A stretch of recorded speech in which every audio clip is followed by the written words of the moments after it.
There is this very strong force inside the company that we're here to make customers' lives easier and better every day. And a lot of companies talk about it, not that many really live it.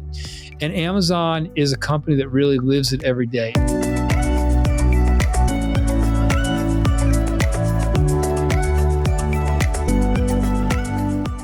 You know, a lot of leaders say they put customers first, but today you're going to see what it really looks like when that mindset drives every decision. Welcome to How Leaders Lead. I'm David Novak, and every week I have conversations with the very best leaders in the world to help you become the best leader you can be. My guest today is Andy Jassy, the CEO of Amazon. He's been with the company for 28 years, and he's the guy who built and led Amazon Web Services before succeeding Jeff Bezos as CEO in 2021. Now listen, it's not easy to lead one of the biggest companies in the world, not to mention following an iconic founder like Bezos. But as you'll see, Andy is more than up for the task. He's smart, he's curious, and he's committed not just to saying customers matter, but actually operationalizing it. Andy knows how to start with the customer and then work backwards. And if you want to make better decisions and launch better products, you've got to hear the strategies he shares. Plus, he's got some bold takes on AI and post-pandemic work that are definitely going to get your wheels turning. So here's my conversation with my good friend and soon to be yours, Andy Jassy.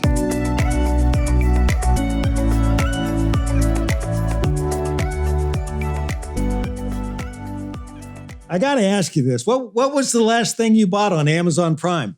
I buy so much on Amazon Prime. Probably either razor blades or biotin. I buy so many of my everyday essentials from Amazon just because the selection is so broad and the delivery is so fast. It's so convenient. So that's probably the last two. Yeah, well, I tell you what, my household is continually bombarded by Amazon, and we love it. It's such a great service. And bless you, David. Thank you. Bless me and everybody else in the world.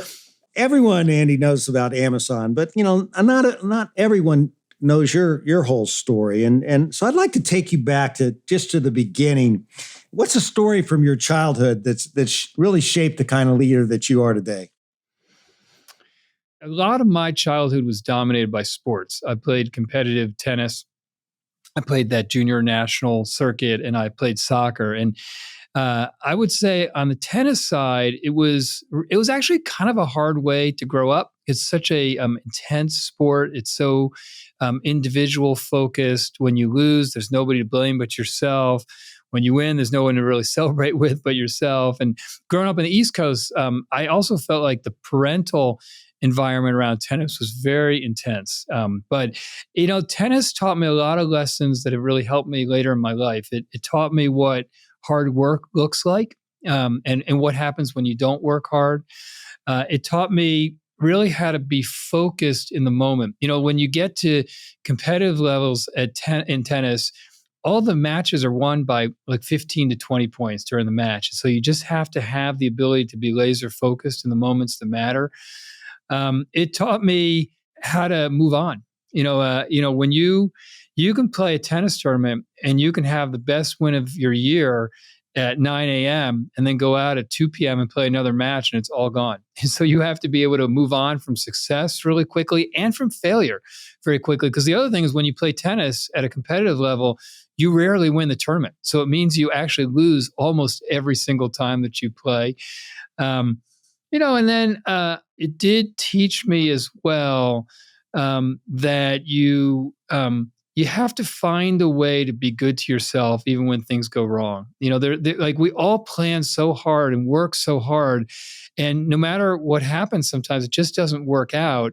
And if you're competitive and have high standards, you have to live with that, and then you have to find a way to give yourself a little bit of a break. And I learned those things, I would say, from tennis, which have been helpful. And, I would say that one lesson I would say from my soccer life, which really involved my dad, who's probably the person on this planet that I most respect. And, as a kid, I really kind of worshiped my dad. I still do. But I remember I went to a soccer game with my younger brothers, and I was driving my dad crazy and just being antsy. And he said, well, why don't you go run a mile around the track? The field was inside of a quarter mile track. And so I went and I ran it really slowly, but I ran it. And I got back and I said to my dad, I said, see, I did it. And he said, if you're going to run like that, why bother running? Like, if you're going to do something, do it. And he doesn't really remember that story, but that story always stuck with me, that if you're going to do something, whatever it is, do it and do it to your fullest, or don't do it. And so those were good lessons for me. That was a great story. And Andy, I understand that you actually wanted to be a sportscaster early on. I did. I loved, I watched the movie Broadcast News, if you've ever seen that movie. Absolutely. That gave me the bug for TV. And then I got an opportunity to work as an intern between my sophomore and junior years in college, which I then did for 3 years, working for a startup morning show in New York called Good Day New York. I started about a month and a half before it went to air. And I loved everything about it. I love the rush of live TV. I love just the imperfections of live TV. And the things that go wrong are often some of the most amusing moments. So I thought I wanted to be a sportscaster. I sent my reel to I don't know, 80 markets around the country, small markets. I only got 2 offers. They were in places I just couldn't bring myself to move to. And I went and worked at ABC Sports initially as a production assistant. And back then, when there were way fewer places to be that were broadcasting live sports, that was kind of the end of my sportscasting career, was moving to production. Well, how'd you land at Amazon?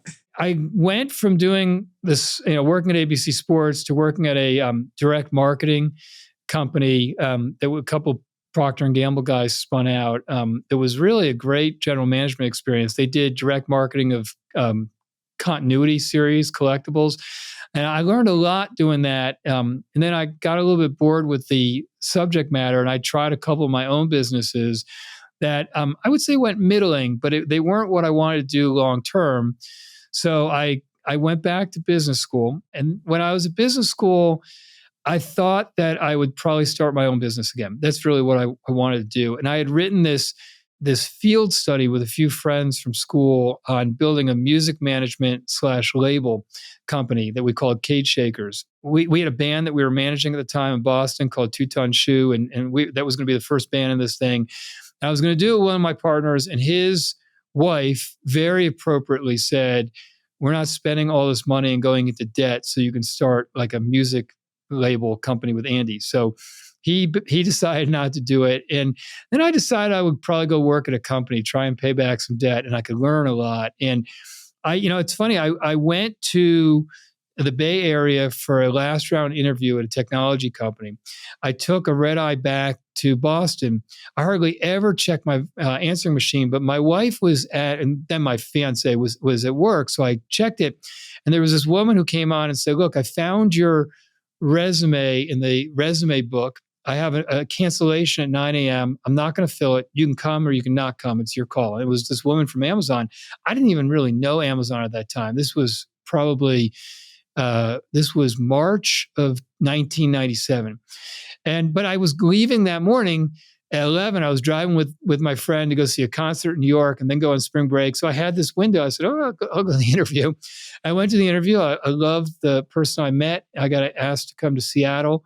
I really liked the people I met in Seattle. And my then fiance, now wife, we had met on the East Coast, but she's from LA, and she wanted to live closer to her family for a couple of years. And our plan was, which we agreed on a napkin in a bar, that we would be on the West Coast for 2 to 3 years and then move back to New York City. That was our plan.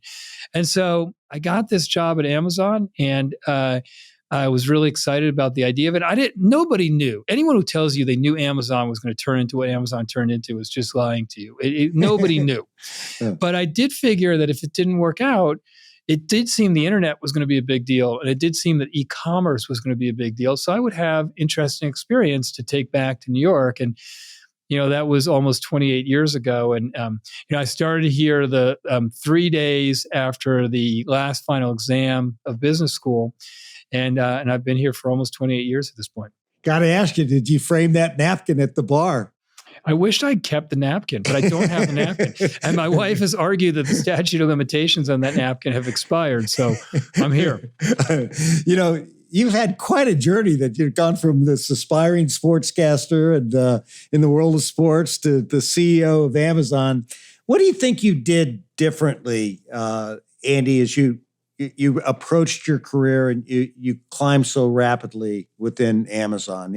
What advice could you offer up on how to do that? Well, first of all, I feel like my journey or adventure was was a lot of luck. I think maybe one of the things I did best was not overthink it. I have a 21-year-old son and a 24-year-old daughter. And one of the things I see with they and their peers is that they all feel like they have to know what they want to do for their life at that age. And I really don't believe that's true. Look at the path. I wanted to be a sportscaster, and then I did sports production. Then I was a product manager. Then I started two businesses. During that whole interim before I went to business school, I worked at a retail golf store. I coached my high school soccer team. I tried investment banking. I tried sales at an ad specialty company. So I tried a lot of things, and I think that early on, it's just as important to learn what you don't want to do as what you want to do, because it actually helps you figure out what you want to do. And I went to business school in part thinking when I was doing recruiting at the end of college, I was doing sportscasting. So I didn't do any of the recruiting, and I didn't take any of the classes that would allow me to maybe be an investment banker or do consumer packaged goods and I got done with business school and realized after trying all the other things that I did and didn't like them, that I actually wanted to go back and do something entrepreneurial. So I do feel like one of the lucky parts for me was that I tried lots of things and was able to sort for myself what appealed to me and what didn't. I think your attitude is an embarrassing amount of your success or lack thereof. Are you reliable? Do you do what you said you were going to do? Do you work hard? Do you like being on teams? Are you trustworthy? Are you a good learner? I feel like those are things that you can control. And it's actually amazing to me how often people don't control it, but you really can completely control those things. And I feel like, I worked hard at those things over time. Hey everyone, it's Kula from How Leaders Lead. And if you've watched our podcast for any number of episodes, you probably know that a common theme from all of the great leaders we interview is that they are active learners. They have this commitment to continuing to learn and grow so that they don't stay stagnant and so that they continue to see success in their leadership and in their life. This theme of active learning is so important, and it's what David's latest book, How Leaders Learn, is all about. It's all about helping you develop that skill of active learning so that you too can continue to see success in your leadership and in your life. The book is really entertaining. It pulls stories from some of our greatest podcast guests and pairs those stories with insights that you can incorporate into your leadership and into your life right away. Grab How Leaders Learn on Amazon or wherever books are sold. And I think you're really going to love it. You feel David's personality through the pages and through his storytelling, and it's a really powerful way to level up your leadership. Now, you mentioned earlier, one of the reasons why you like tennis is that, or you learned a lot from tennis, is that you don't always win. You got to pick yourself back up. And as you look back on your career at Amazon, was there a particular time where you really had to pick yourself back up after something didn't go your way? And could you tell us that story and what you learned from it? Well, I could probably fill your whole podcast, David, with stories of things that didn't go well or times I failed. And I will say, for whatever it's worth, that every most significant learning I've had has been after something that didn't work out. I just think that if you're self-reflective, it's just an incredible opportunity to self-assess and figure out what you want to change. But I've had many experiences that were embarrassing, but I'll tell you one of them. When I was, this was probably 2001, and I was co-running marketing for Amazon with another person. And we used to do these operating planning reviews that were very long PowerPoint presentations. We don't do PowerPoint anymore in the company, but back then we did. And we had this deck that this, co-marketing leader and I did it was like 140 pages. It was a really long deck. And I owned presenting the first 70 pages. And we worked really hard on this presentation. And so it was in front of the senior leadership team, and I get maybe 3 slides in, and I'm talking about customer retention. And Jeff Bezos, who is our founder and was our CEO at the time, interrupted me and said, "All the numbers on this page are wrong." And you're not used, you're not expecting that. And so I said, well, why do you think they're wrong? And he started to go through the first set of numbers. And you know that feeling when somebody is like going through it and you're realizing step by step that they're right. He's not all the way through it yet. And he's taught, and I realize as he's saying that somehow the numbers are all wrong. And so I said, well, actually, you're right. These numbers are wrong. And then there was this long pause. He said, well, why should I trust one other thing you say this entire presentation? And I said, well, I hope you do, because we have 137 pages left in this presentation. So it's going to be really long, a few hours for you if you don't. And it was, I would say the presentation did not go well. And I don't think we covered ourselves in glory, particularly me. But, it's funny, in many ways, that experience was very seminal for me because it was one of my worst fears realized. Like, one of the things I had to get over in my career was whenever I got in front of new audiences who I felt like didn't know me well, I too often felt like it was a pass-fail referendum on my competence.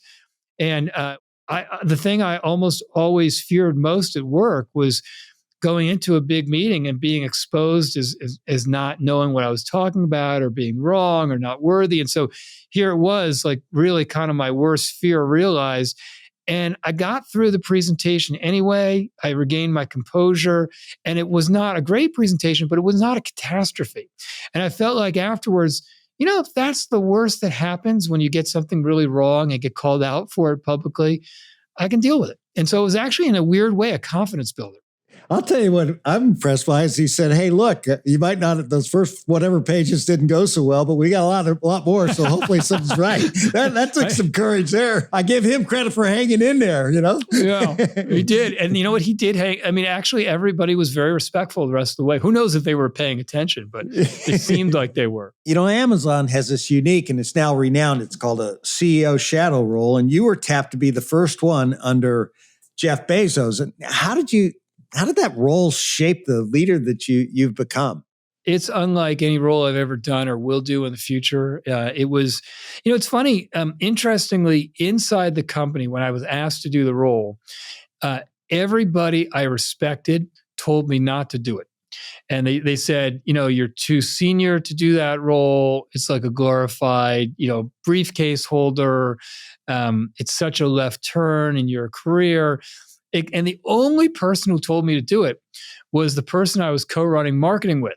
And now, some of it may have been that he wanted to run marketing himself, but the thing he told me that at least I believed him on was that he had done the same role in the British Navy, and that he had found it incredible learning experience. And so Jeff very graciously offered me the ability to shape what the role would be with him. We made it like a chief of staff role.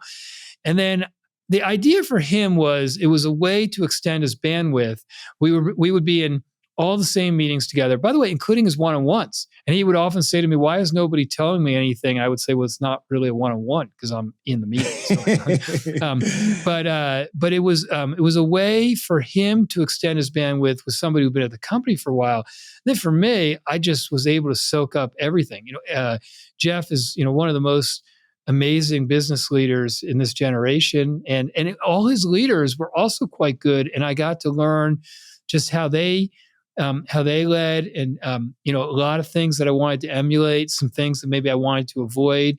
And so what I learned though in the role, apart from just observing, is just I always was amazed at the way that Jeff was able to context shift. It was kind of a different form of what I was talking about earlier in being in the moment in tennis and those 10 to 15 points. Like the breadth of what we do at Amazon is quite broad. And he was amazing at going from one meeting, working on, things in our fulfillment network, to going to the next meeting, inventing technology that could help with discovery in our retail business. He was just really good at turning it on and turning it off and moving to the next topic and being in that topic and not allowing the last meetings to distract him. He also was quite good at asking people for more than they thought they were capable of doing. And that was a really interesting learning experience too, just because as a leader, you often don't want to over ask because you feel like people might turn you off if you ask for things that aren't realistic. But he had a really good balance of how to ask for more than what the team believed they could do, but not so much that it wasn't credible. And that was really interesting to me. I felt like I had really high standards heading into that job. I felt like a strength of mine. And I realized that my standards weren't high enough after doing that job. So I just learned a lot in the role, and I was very lucky to do it. It really did shape a lot of my leadership career. Do you recall a time when Bezos asked you something to do something that you didn't know you were really capable of doing and pushed you to the next level? I mean, many times. I mean, in the early stages of AWS, which coming out of that shadow job, that's what I went to go do, is to work with a team of people to build, to write a vision document to see if there was something there. When we were defining the first set of services, he pushed the team and me to think bigger than we were already thinking. I remember in the early days of AWS too, when we actually had the services built and we were trying to attract enterprises. Startups used AWS from the very start. A lot of the big startups of the last 15 years, Instagram, Dropbox, Airbnb, Stripe, like a lot of these startups built on top of AWS. But when we started getting enterprises and government agencies using AWS, it just changed the trajectory of the business. And I remember in the early days, enterprises really liked to match up title for title. So a lot of these enterprise CEOs, if they were going to do a big deal with us, wanted to talk to Jeff. And I would say to Jeff, I really need your help. Like, I really need you to come and talk to this enterprise and this enterprise. And he just refused to do it. And I remember sitting in a conference room with him, talking to him about it when we were about to try and approach Netflix, who became our first really big all-in AWS customer. And I was really kind of pleading with him to do it. And he said, you know what? He said, you can do it. He said, and good luck with it. and actually it was great. I mean, it was just what I needed at the time.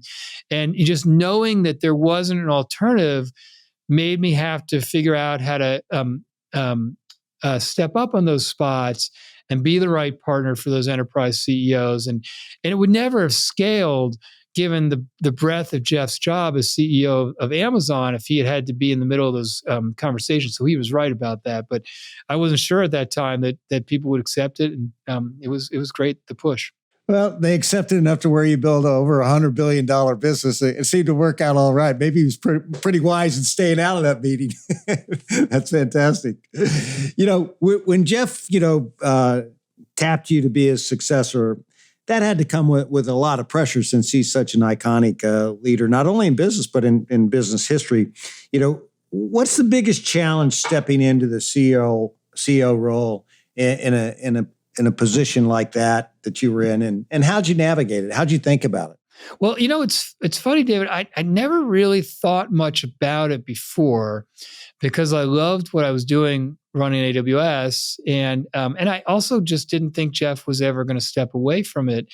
And so I really, like, some people said, "Oh, you must have thought about it for a lot of years." I really didn't until he told me, and I was not expecting it. As I was thinking about it, I had a few months in between when it was announced and then when the transition happened.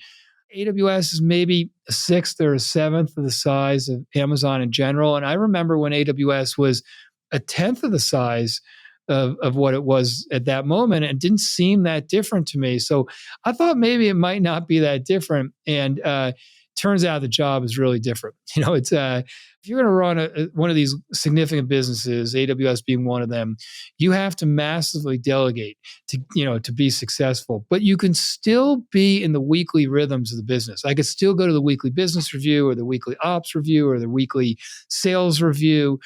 When you have 25 businesses across the company, you can't be in the weekly rhythms of the business. It doesn't scale for the businesses or for you or the company. So you have to build completely different mechanisms in what you're going to spend your time on and how you're going to audit and inspect and add value. So that was different. I think a second thing was, all the people that were going to report to me, I knew them all because I was on the senior leadership team with them for many years. And I had good relationships with virtually all of them. And so I just didn't think it was going to be that big a deal moving into the new job. But what happened was every single relationship reset. I didn't expect that. Some reset really quickly. Some took a little longer to reset, and some never reset. And the ones that didn't reset, both sides have to move on from that. But I didn't expect that. And then I would say, if you're gonna, I think anytime you become the CEO of a company, there are predecessors, and people are going to always want to compare, and I was succeeding, to your point, maybe the most iconic business leader of our generation. I think that a lot of people told me before I did the job, you just have to be you.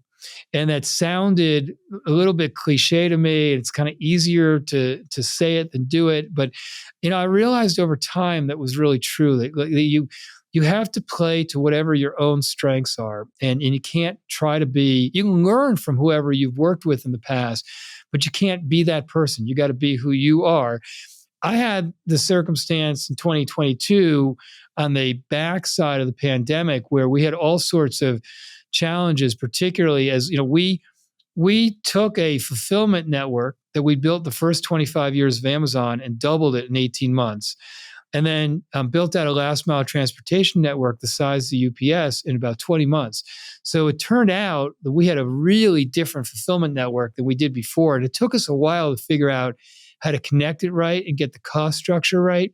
And while that was happening, our cost to serve was too high. And when you end up with something like that and the explosion of AI with kind of big business altering situations, it has a way of forcing you quickly to figure out who you are as a leader and how you're going to lead as a team together and move on with it. What was the biggest thing you learned about yourself in that period? A little bit of just learning again to trust yourself. I kind of feel like at almost every leadership level, when you step up, if you have some humility and you have some respect for what you don't know and what you have to learn, you can also sometimes have maybe too much respect for it.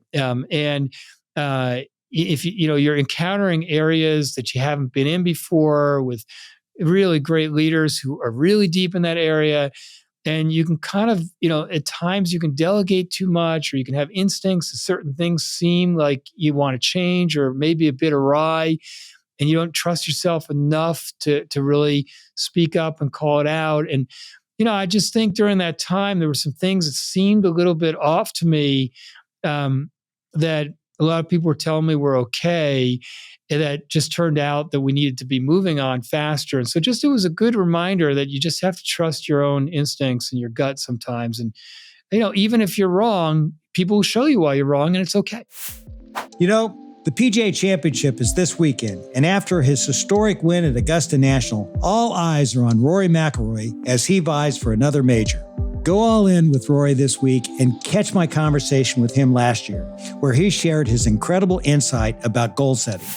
My attitude towards goal setting is a little different. I think you can make these grand, ambitious plans, but if you don't have a structure or a system to work within, someone said once that you don't rise to the level of your goals, you fall to the level of your systems. So if you have good systems in place, so for me, that would be, okay, I want to be the best player in the world, or I want to win the Masters one day, for example. Okay, that's great, but how do you get there? And it's all to do, what does a practice day look like for me? Okay, well, I want to be in the gym for 2 hours, and I want to work on my short game for this amount of time, and I want to do this and I want to do that. So my goals start to become more process driven rather than result driven. So if I can make my goals about the process and I can check the boxes while I'm practicing and while I'm doing the stuff I need to do, then hopefully one day the result should just take care of itself.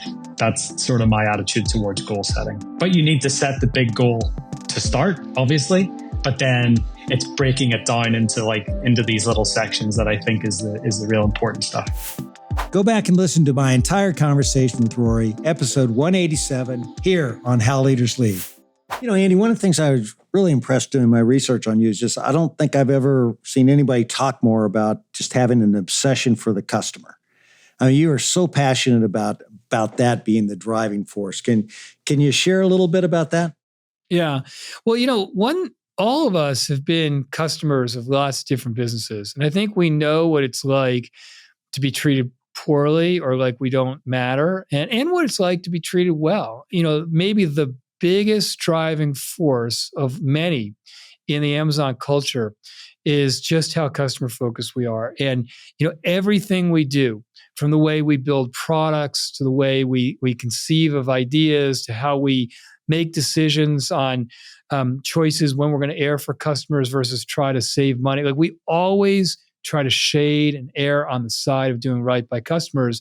And there is this very strong force inside the company that we're here to make customers' lives easier and better every day. And a lot of companies talk about it, not that many really live it.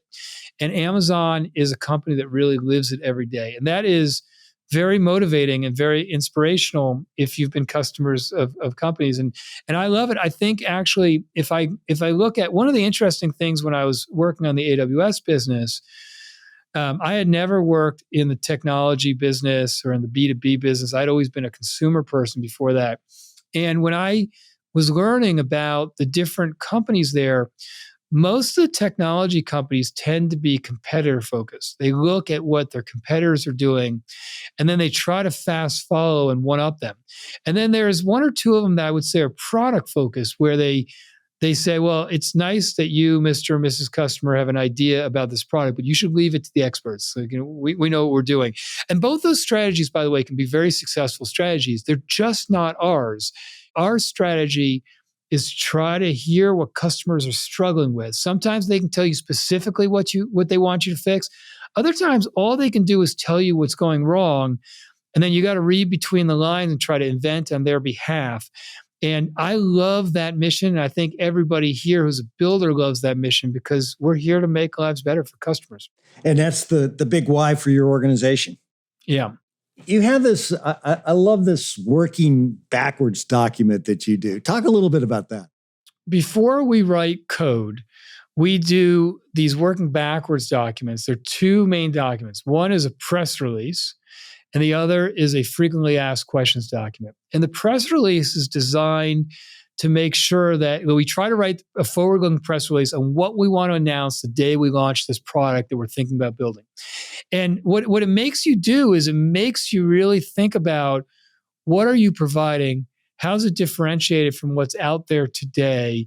And why will it be remarkable when you launch it? Because we've all been a part of products, or at least I have, where you get to the very end and you go to announce it and you think, like, why did we think anyone was going to care about this? Like, what's remarkable about this? So it really forces you to have something that you believe matters.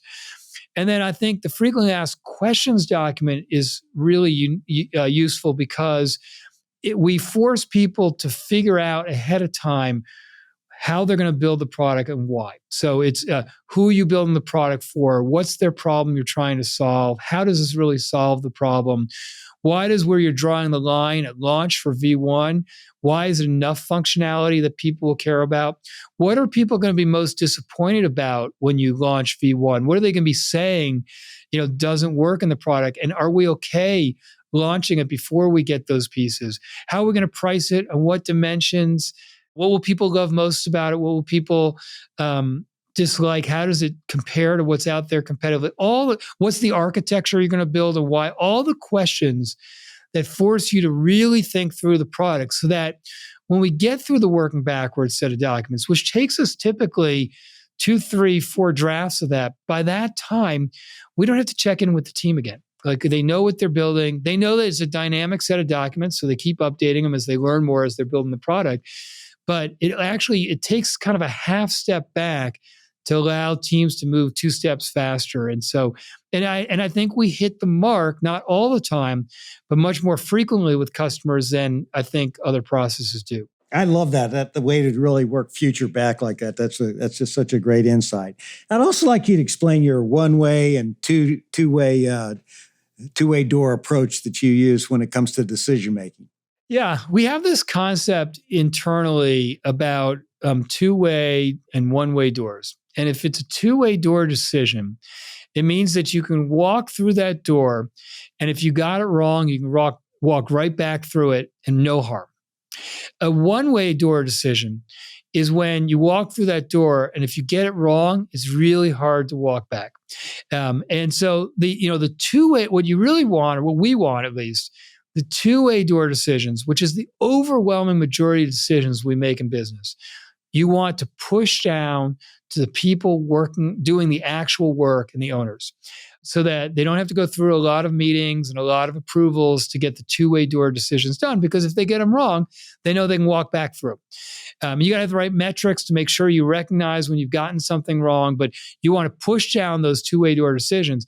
The one-way door decisions you want to make more methodically. Now, they are the very small minority of decisions, but those you intentionally want to go methodically through it and make sure you've got the right answer, because if you get it wrong, it's hard to go backwards. So it's a very useful construct for us to think about. And, what's interesting to me in part about that construct is both of those constructs assume that the doors that you want to walk through are open and unlocked. And one of the interesting things when you think about invention, which we do a lot of, and we spend a lot of our waking hours trying to invent here, it's kind of a little bit of the opposite, where you're trying to figure out how you can unlock a door that seems like it's been bolted shut for a while. And so I think this concept of doors is very useful for us inside the company. I love it. And speaking of decisions, Amazon Prime is one of the greatest business success stories of all time. Looking back, what do you think has been the biggest strategic decision that you've made so far that has continued to,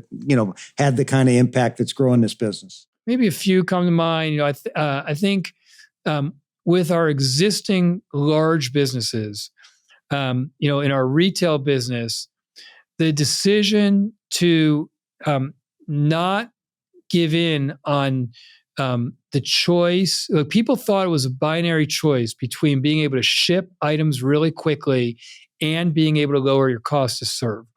And we just didn't believe that. And in that time I was mentioning earlier, where our cost to serve was too high as we had redone the network and expanded it dramatically, it really forced us to challenge our most closely held beliefs. And we re-architected the network, especially in the US, to go from this flat national network to this regionalized network, where we were able to get items much closer to end users, which meant shorter delivery times to customers, which they love, and shorter distances mean lower cost and less energy consumed. And so I think we were able to prove to ourselves with a number of inventions in our retail business that we could both ship items to customers faster and lower our cost to serve. I think at the same time, in our other really large business in AWS, what's happened with AI, particularly generative AI, is generative AI has, I think it's going to reinvent every customer experience that we know of today, and some ones that we've only fantasized about. And I think we made a decision relatively early on that we were going to invest very, very substantially in generative AI. And I think that, in the short term, it means we're going to spend a significant amount of capital and resource, but I think it's going to completely change our customer experiences and who we are as a company in the medium to long term.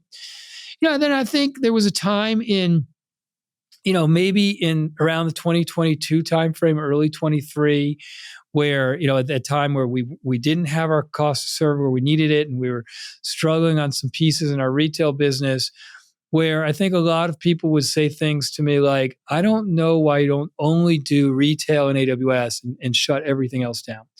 And, I think that if your objective is to make customers' lives easier and better every day, there are so many customer experiences that customers want us to help them with, that I think we can be a part of changing what's possible, and that will be really good businesses for Amazon as well. And that you have to be thinking 5 to 10 years out, and not just a quarter at a time or 1 year out. And so I think it was a really good decision for us to continue investing in areas like Prime Video and Kuiper, which is our low Earth orbit satellite, and some of healthcare, where I think we have the chance to really change the healthcare experience in the U.S. And I think the last thing would be, I don't think any of us know right now how much the pandemic really screwed us up. I think it screwed up families, it screwed up marriages, it screwed up kids, it screwed up companies. And I just think that what happened during the pandemic was we were forced, overnight to basically completely change the way we had to work. And I think people really rallied and made it work. But I'm not, I don't think it was the best long-term change. I think we did it over a short period of time, but a lot of things I think went by the wayside in what we all had to do in the emergency that turned out to be hard to kind of get back to the spot that you believe you're behaving and acting best for customers in the business. And I think a lot of companies still haven't gotten back there. I think standards got relaxed because everyone felt like they had to. I think people got really disconnected from one another. I think people kind of lost touch with the culture, with everybody being remote. I think if you're inventing, if you're not together, it's much harder to invent well. If you're not in person riffing on one another's ideas and staying after a messy meeting and figuring out the last 10%, which is always the part that actually makes the idea really, like real. And so I think just some of the cultural things that we have been working on together to make sure that we are optimizing for customers and being able to invent on their behalf have been really important for us too. Andy, it's been so much fun, and I want to have a little bit more with my lightning round of questions. Are you ready for this? Go for it. Okay. The 3 words that best describe you. Entrepreneurial, curious, and authentic. If you could be one person for a day beside yourself, who would it be? Maybe Mark Messier, who was the captain of the Rangers. I'm a lifelong Rangers fan. Just maybe one of the very best leaders of our generation. The captain, for sure. What's your biggest pet peeve? My biggest pet peeve is probably know-it-alls. I feel like there's so much we all don't know, and it's unnecessary to act like you know everything. And it's also a lot of times unfun to be with know-it-alls. I know you love buffalo wings. Where do you get the best buffalo wings? My favorite buffalo wings are Vindictive Wings here in Seattle. They are outstanding. Crispy, great sauce. If you get to Seattle, come to Vindictive Wings on First Avenue. I'm on my way. That'd be great. Do you have any nicknames? A lot of people call me AJ, Jazzer. What's the one thing you do just for you? Playing golf. I really enjoy playing golf. It really gets me outside of my day-to-day. And I love being with the people I've had the privilege to play with, or entertainment. My wife and I like to do that together, but I really love music. I really love movies. I really love sports. And so those I share with my family, but I love them myself. If I turned on the radio in your car, what would it be? Probably a lot of a band called the Beths from New Zealand, the Foo Fighters, Brandy Carlisle. That'll probably be who's playing for me right now. You love your music. I love it. That's why you riff. You riff at Amazon. That's what you do there. What's something about you that few people would know? Well, probably until this, that I played tennis very seriously, or that I tried to be a sportscaster. I played a lot of instruments growing up, and my kids are really good musicians, way better than I am, but I played piano and saxophone and guitar and a little bit of drums. Ran a couple marathons. Yeah, good. Well, I write songs, so maybe we can get together and we can riff and come up with some good ideas here. You should be the one singing, David, not me. No, I can't sing. All right, we're out of the lightning round. Great job, Andy. Just a couple more questions and I'll let you go. Now, you and your wife, Alana, have 2 kids. What's a leadership lesson that you've picked up at work that you're trying to live out at home? I think really being willing to learn from everybody. I think that an interesting thing to me, I don't know if you saw this, David, is just at a certain point of a number of folks' careers, they seem to lose their thirst to learn. I don't know if it's because you get to a certain point and you think you should know what there is to know, or if it feels threatening to be senior and not know everything, or it's tiring to always be learning. But I think the second you're not learning is the second you're starting to unwind. And I feel like I optimize at work to learn. I try in meetings to speak last. If I don't have to say anything in a meeting, that's a great meeting. There's nothing wrong with that. And I am willing to change my mind as often as I'm presented with information that should change my mind. And so I feel like at home, I try to do the same thing. But our kids are amazing. They're so thoughtful, and they're so authentic, and they are so open, and they see the world their own way. And I learn a lot from them. I try to listen to what they're saying. And while, I'm often in the position where they're asking me maybe for some advice or guidance, I've learned a lot from just their own stories. And I also think that, being able to tell your kids when you've done something wrong in an interaction with either an interaction with them or an interaction at work, but being able to say to them, I got this wrong and I'm sorry, is also something that I feel like is a little bit generational. I feel like maybe the prior generations, it was a point of pride that you didn't really say sorry to your kids. Like, it's not, I feel like my generation was there to be respectful. And I actually think it's opened up a lot of our best conversations when I have apologized when I've gotten something wrong. Yeah, that's great insight. And what do you see, Andy, as your unfinished business? Oh gosh, I feel like I have so much unfinished business. I'll start with work. I feel like it's so early with respect to what we're trying to do at Amazon. I mean, I think if you take our two biggest businesses, our retail business, which is, it's a $500 billion plus a year annual run rate business, and 85% of retail worldwide still lives in physical stores. So I don't know if it's going to flip 85-15 the other way, but the proportion is going to be very different in the future. If you look at AWS, our cloud computing business, still about 90% of the global IT spend is on premises. That I do believe is going to flip in 20 years. So we just, we have so much growth in front of us in our existing, large businesses. And that doesn't include what we're building with Prime Video, what we're building with our low Earth orbit satellite with Project Kuiper, what we're building with healthcare, what we're building on the grocery side, what we're building with our autonomous driving ride-hailing service and Zoox. I mean, there are just so many things that we're going to do for customers, and AI will be underneath all of it. And the amount that we're building right now to enable not just ourselves, but others to build AI, whether it's chips that make it much more price performant for them to do training or inference, or whether it's our own models with Amazon Nova that are much more cost effective and lower latency for them, or services that make it much easier to build generative AI applications. We have a lot of unfinished business at Amazon.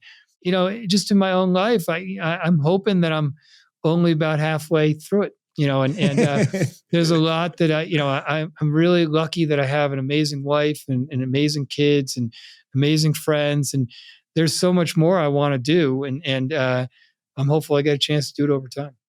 Last question for you. What's one piece of advice you'd give to anyone who wants to be a better leader?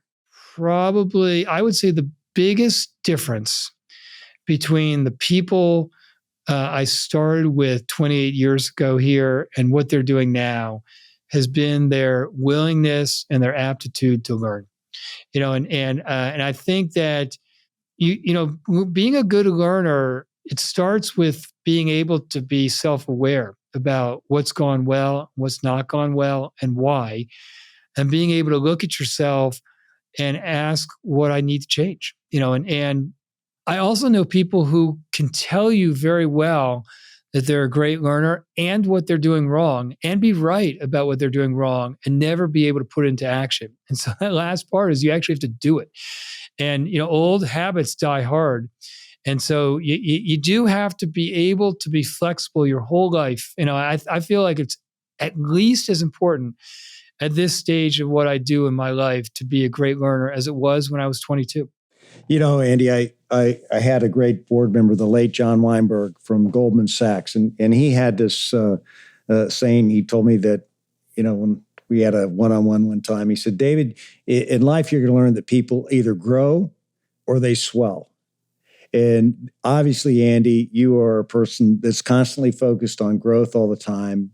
You have not swollen. You're humble. You are authentic. You're the real deal. And I had the privilege of meeting you a few months ago, and I was just blown away just by your down-to-earth nature and your ability, obviously, to think through the issues that one of the largest companies in the world has to deal with. So thank you for taking this hour out with me. I appreciate you very much, and it was a real pleasure. Thank you, David. Thanks for having me. And I feel the same way about you. So, thank you for the time, and I look forward to seeing you again soon. Great. Maybe on the golf course. I would love that.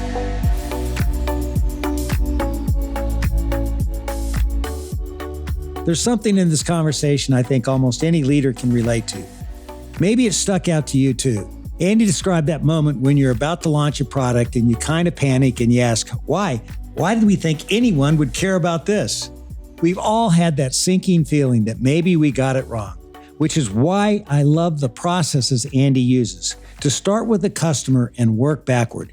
It's not just about building better products for customers, although that's definitely a part of it. It's also about creating more momentum and trust and clarity on your team.